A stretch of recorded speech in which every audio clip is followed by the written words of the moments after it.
सुनो जी, घर के काम करते करते मैं थक जाती हूँ। एक पल आराम नहीं मिलता। सुबह आपके रहते ही मम्मी जी और पापा जी को भी नाश्ता दे देती हूँ, फिर टिफिन बांध कर आपको देती हूँ। आप ऑफिस पहुँचते नहीं हैं कि इधर फिर से फरमाइश शुरू हो जाती है। अगर ऐसा ही चलता रहा तो मैं बच्चों को लेकर मायके चली जाऊँगी, कह देती हूँ मैं।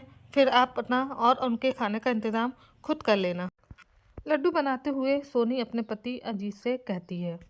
अजीत बोला, लड्डू बना रही हो तो मीठा बोलो। ऐसा क्या हो गया कि मैं दफ्तर से आया नहीं कि तुम अपनी शिकायतों का टोकरा खोलकर बैठ गई।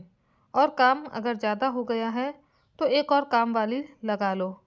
ज़्यादा से ज़्यादा 3-4 हज़ार लो लेगी। सोनी बोली, फिर खर्चा नहीं बढ़ेगा। अजीत बोला, तुम अपने फिजूल खर्चे कम कर लेना, पर मुझे ये परेशानी मत बताया करो। अगर उनके लिए कोई दूसरा इंतजाम होता तो मैं तुम्हारे कहने से पहले कर देता। मुझे भी कोई शौक़ नहीं है रोज़ के प्रवचन सुनने का जिसका कोई फ़ायदा ना हो। इतना कहकर अजीत नहाने चला गया। अजीत के जाते ही सोनी के साथ कामनी जी आई और बोली, बहू, जब तुम इस घर में आई थी तो मैंने सोचा मेरी बेटा हमारे साथ उठता बैठता नहीं, तुम्हारे साथ रहकर शायद उसके मन में दया की भावना जागेगी, पर तुम तो उसे और हमारे खिलाफ कर रही हो। आखिर इस घर में मैंने तुम्हें क्या कमी होने दी? कल तक ये घर और बेटा सब मेरा था। मैं इस घर की महारानी से कम नहीं थी, पर सब कुछ मैंने तुम्हारे हाथों सौंप दिया। तुमने ये कैसा शीला दिया? आखिर हम कौन सा फरमाइश तुमसे करते हैं? सोनी बोली, मम्मी जी, मेरा मुंह मत खुलवाइए। बोल तो आप ऐसे ही रही हैं जैसे किसी राजमहल की महारानी थी। अरे ये घर, सामान और जिम्मेदारियों के बोझ के अलावा आपने और क्या दिया? और क्या मैं गलत कह रही हूँ? इनके ऑफिस जाते ही आप दोनों चाय की फरमाइश नहीं करते? पता है दूध का भाव क्या हो गया है? ऊपर से काम वाली कहती है पगार बढ़ा दो। आपके बेटे ने पैसे छापने की मशीन नहीं खोल रखी है। इतना कहते हुए लड्डुओं का डब्बा लेकर वो कमरे में चली गई। निराश कामनी जी कमरे में लौटी तो उनके पति सुरेंद्र बाबू बोले, क्यों अपनी रोज रोज बेइज्जती करवाती हो? मान क्यों नहीं लेती कि जो घर और बेटा पहले तुम्हारा था वो अब किसी और का हो चुका है? कल तक तुम इस घर की भले महारानी होगी, पर आज छोड़ो वो शब्द कहते हुए मेरी जीभ साथ नहीं देती है। हमारी औकात इस घर में क्या है ये तुम भी जानती हो। चुपचाप राम का नाम लो और विनती करो उनसे अब हमें इस संसार से मुक्त करें। दोनों चुपचाप अपनी हालत पर आंसू बहा रहे थे। अगले दिन अजीत किसी काम से शहर से बाहर गए। बच्चों ने पिज़्ज़ा खाएंगे की फरमाइश की तो सोनी ने अपने और बच्चों के लिए पिज़्ज़ा मंगवा लिया। सास ससुर के लिए उसने खिचड़ी बनाकर दी। जब कामनी जी ने कहा, बहू, खिचड़ी तो शनिवार को खाया जाता है, आज तो मंगलवार है और दिन में खिचड़ी? सोनी मुंह बनाते हुए बोली, मम्मी जी, गर्मी इतनी हो रही है कि रसोई में मेरा जाने का मन नहीं है। आज खिचड़ी से ही काम चला लीजिए। मैं बच्चों के साथ कमरे में आराम करूंगी तो मुझे परेशान मत कीजिएगा। इतना कहकर उसने कमरे का दरवाज़ा बंद कर लिया। पिज़्ज़ा खाकर बच्चे खुश हो गए और वीडियो गेम खेलने लगे। सोनी के पास कुछ काम नहीं था तो वो अपनी सहेली ममता से बात करने लगी और अपने घर की हालत बताई। ममता बोली, तुम्हें उनसे काम निकालना नहीं आता? अरे काम वाली को इतने पैसे देती ही क्यों हो? तुम्हारी सास भारी काम नहीं कर सकती, पर बैठे बैठे बर्तन तो धो ही सकती है। काम वाली से दूसरे काम करवाओ, बर्तन धोना, सब्जी काटना, ये सब अपनी सास से करवाया करो।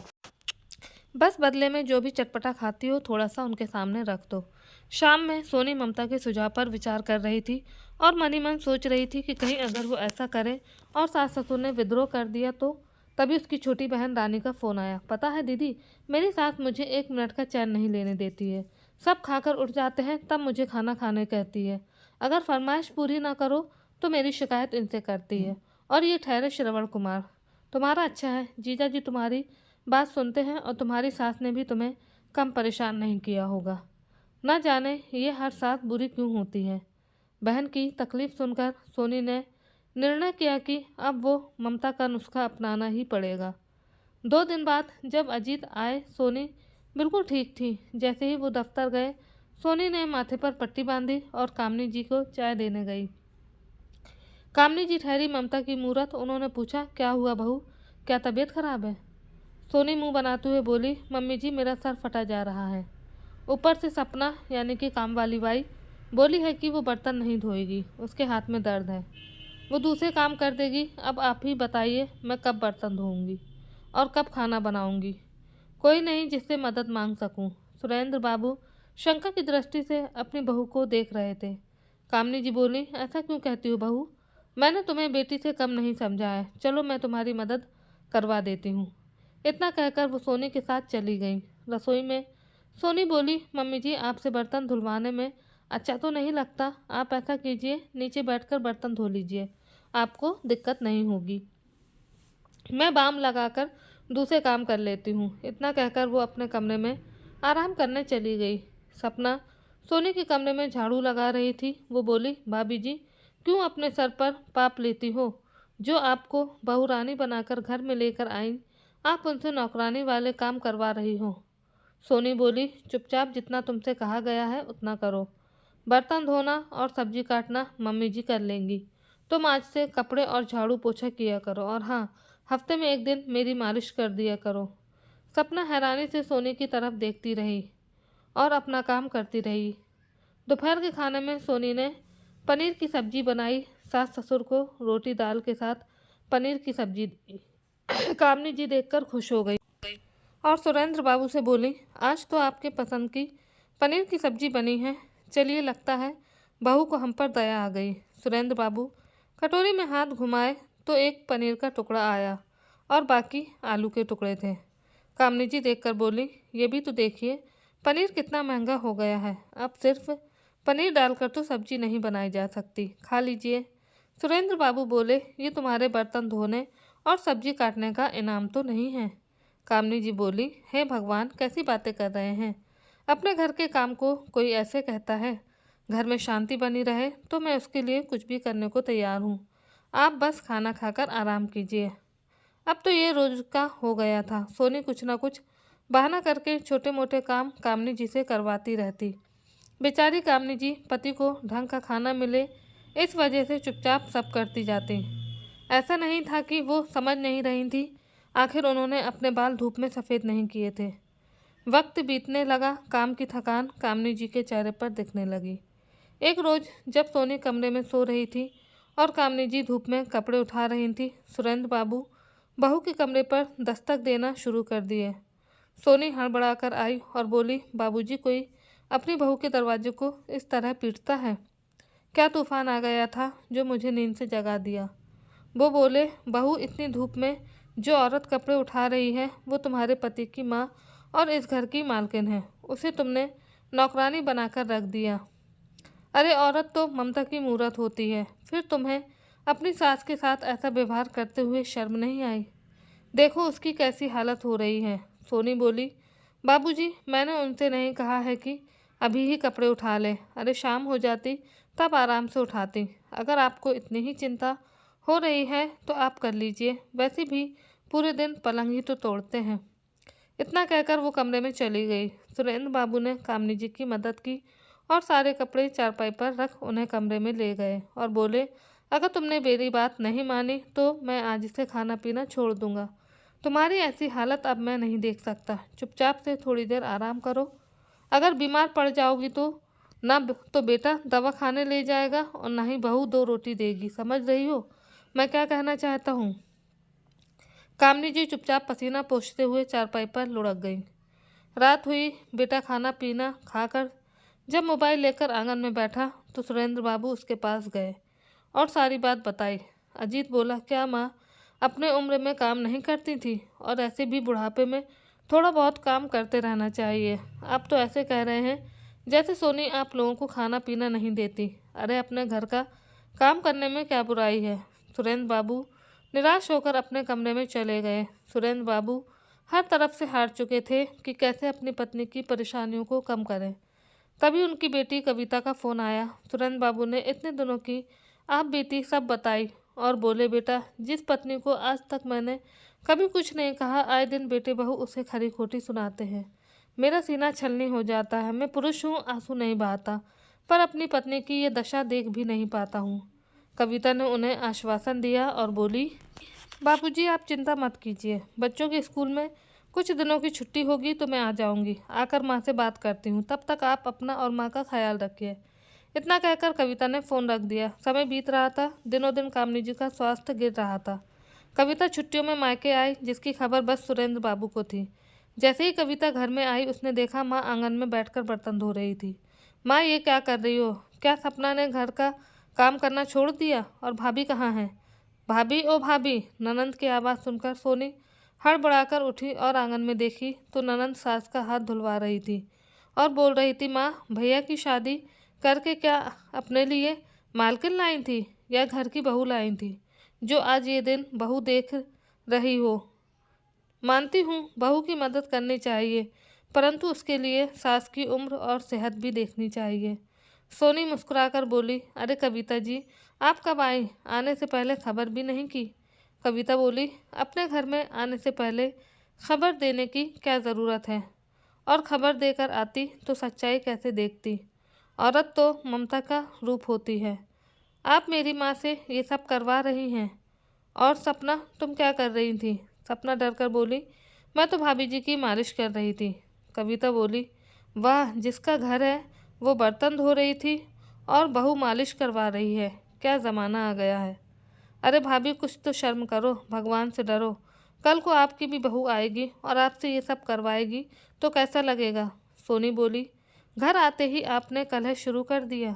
हाँ, आप तो बोलोगी ही, आपकी माँ जो है, कोई बहू की तकलीफ़ कहाँ देखता है।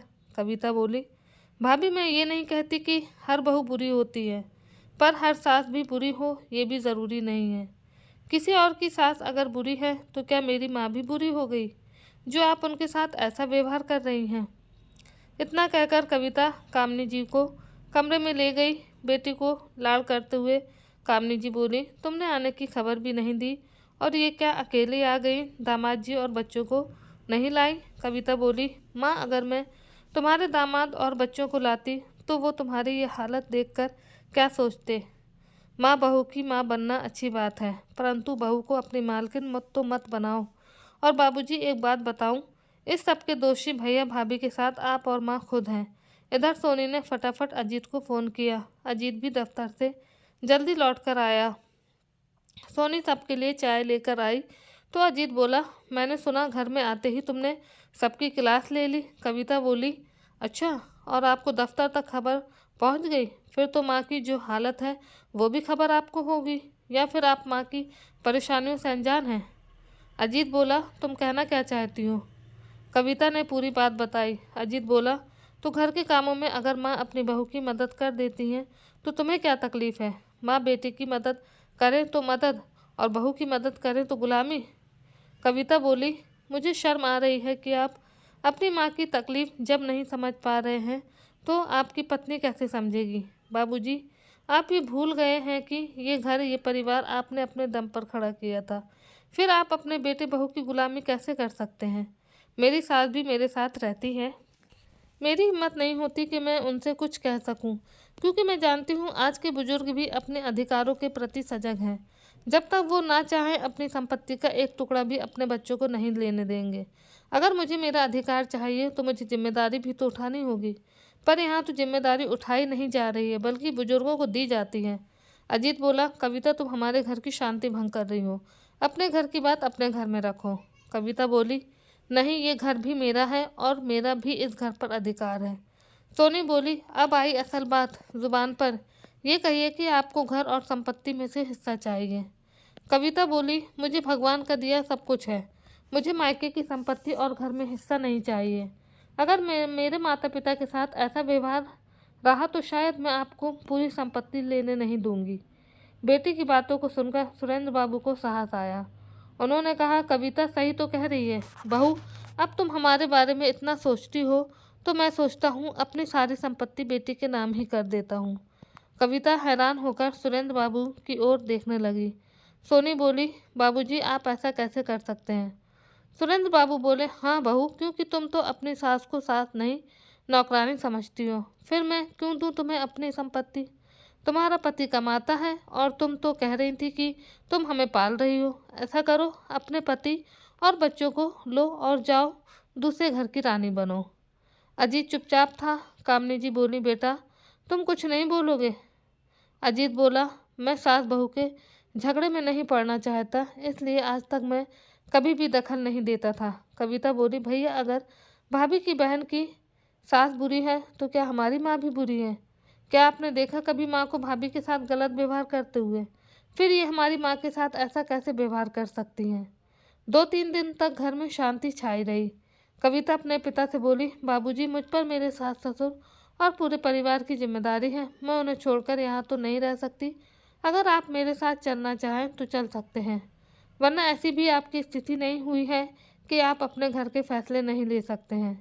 और माँ, आप रिश्तों को बचाने के लिए इतना मत झुको कि वो आपकी कमजोरी बन जाए।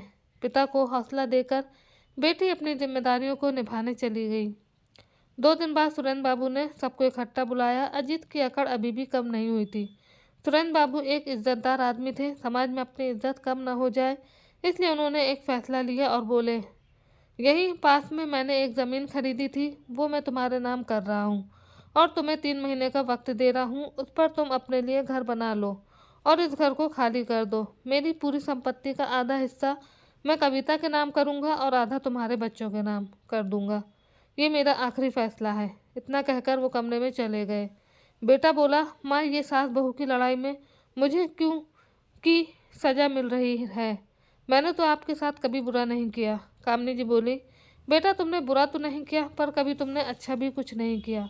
आज तक मैं रिश्तों को जोड़ने के लिए बस देती और झुकती ही आई, और तुम लोगों ने उसे मेरी कमजोरी समझ लिया। अब मैं तुम्हारी कोई मदद नहीं कर सकती, मुझे माफ़ करो। तभी सपना बोली, माँ जी, मैं भी भाभी जी के साथ काम नहीं कर सकती। उनके साथ काम करके मैं भी कहीं ना कहीं पाप की भागीदारी बन गई हूँ। अब मैं आपके घर का सारा काम करूँगी। आप जो भी पगार देंगी मैं चुपचाप ले लूँगी। आखिर आपके ही पगार से मैं पली बढ़ी हूँ। सपना का सहारा लेते हुए कामनी जी अपने कमरे में चली गई। इंसान चाहे जितनी चालें चले, पर होता वही है जो वक्त को मंजूर होता है। आखिरकार 3 महीने बाद आधे अधूरे ही घर में अजीत और सोनी को शिफ्ट होना पड़ा। अब सोनी को पैसों की बचत के लिए अपने घर का सारा काम खुद करना पड़ता था। सुरेंद्र बाबू ने सपना के पति को भी अपने घर पर काम पर लगा दिया था। अब वो बागवानी की देखभाल करता था और बाहर के सारे काम भी करता था। ऊपर वाले घर में किराया लग गया तो पैसों की कोई दिक्कत नहीं थी। दोस्तों, रिश्तों को बनाने में इंसान की उम्र बीत जाती है, पर किसी एक की गलती से उन रिश्तों के तार तार हो जाते हैं। किसी घर में अगर कोई कमी है तो उसमें हमें सीखना चाहिए, ना कि उसी गलती को अपने घर में दोहराएं और खुद की दोषी बनाएं। तो आई होप आज की कहानी आप सबको पसंद आई होगी। वीडियो अच्छी लगी हो तो लाइक कीजिए, शेयर कीजिए। चैनल पर नए हैं तो चैनल को सब्सक्राइब कीजिए।